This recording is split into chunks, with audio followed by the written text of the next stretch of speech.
The 1.5-year-long war between Israel and Hamas could finally see some let-up.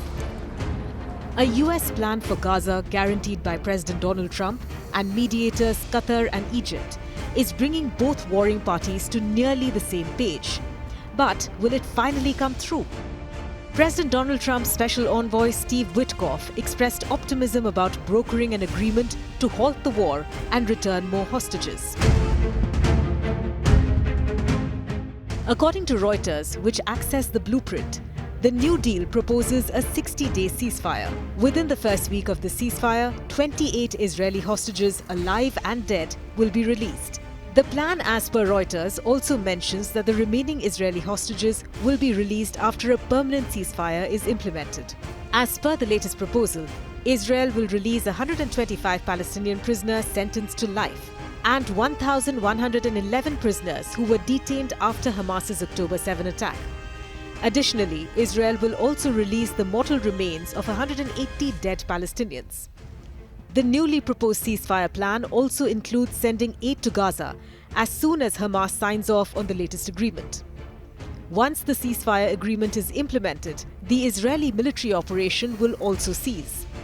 Israeli troops will only redeploy after the hostages are released. The ceasefire agreement has been guaranteed by Donald Trump, and it will lead to a permanent solution to this conflict. We're dealing with the whole situation in Gaza. We're getting food to the people of Gaza. It's been a very nasty situation, very nasty fight. October 7th was a very nasty day, the worst that I think I've ever seen. It was a horrible day, and people aren't going to forget that either. So we'll see how that all works out. The Israeli government has not publicly confirmed that it approved the latest proposal, but the White House announced that Israel has signed off on a new Gaza ceasefire plan submitted to Hamas. I can confirm that Special Envoy Witkoff and the President submitted a ceasefire proposal to Hamas that Israel backed and supported. Israel signed off on this proposal before it was sent to Hamas.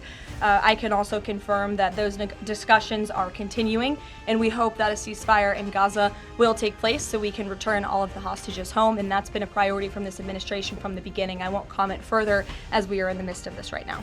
Clear, you don't know if Hamas has accepted it yet? Not to my knowledge, but certainly if that becomes the case and this ceasefire goes into effect, you'll hear it directly from myself, the President, or Special Envoy Witkoff. Prime Minister Benjamin Netanyahu reportedly told the families of hostages still held in Gaza that he's prepared to move forward with Witkoff's temporary ceasefire proposal. Hamas said the ceasefire proposal with Israel is still under discussion, but in its current form will only result in the continuation of killing and famine in Gaza. Hamas said the deal contradicted previous discussions held with Witkoff and other negotiators. But at the same time, the Palestinian group remains in touch with mediators and is expected to submit its response in due time. Netanyahu has refused to end the war until all hostages are released and Hamas is either destroyed or disarmed and sent into exile. He has said that Israel will control Gaza indefinitely and facilitate what he refers to as the voluntary emigration of much of its population. Palestinians and most of the international community have rejected plans to resettle Gaza's population. Hamas has said that it will only release the remaining hostages in return for more Palestinian prisoners, a lasting ceasefire, and a full Israeli withdrawal. It has offered to give up power to a committee of politically independent Palestinians that could oversee the reconstruction of Gaza. Israel resumed its war on Gaza on March 18 after breaking a 6-week temporary ceasefire, with Netanyahu announcing that fighting had resumed with full force. The months since have seen the Israeli military resume its relentless assault across Gaza, propelling the overall death toll to more than 54,000. Israel also imposed a deadly months-long blockade on humanitarian aid entering the Palestinian enclave. The blockade was partially lifted on May 19th, allowing a trickle of aid to enter Gaza. There were chaotic scenes this week as crowds of starving Palestinians attempted to reach life-saving supplies distributed by the US and Israeli-backed Gaza Humanitarian Foundation, a new and controversial group that said it will deliver aid. Israel fears that a lasting ceasefire and withdrawal would leave Hamas with significant influence in Gaza. even if it surrenders formal power.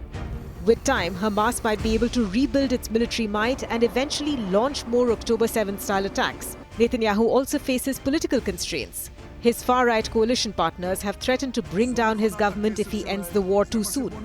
That would leave him more vulnerable to prosecution on long-standing corruption charges and to investigations into the failure surrounding the October 7 attack. A broader resolution to the decades-old Israeli-Palestinian conflict appears to be more distant than ever.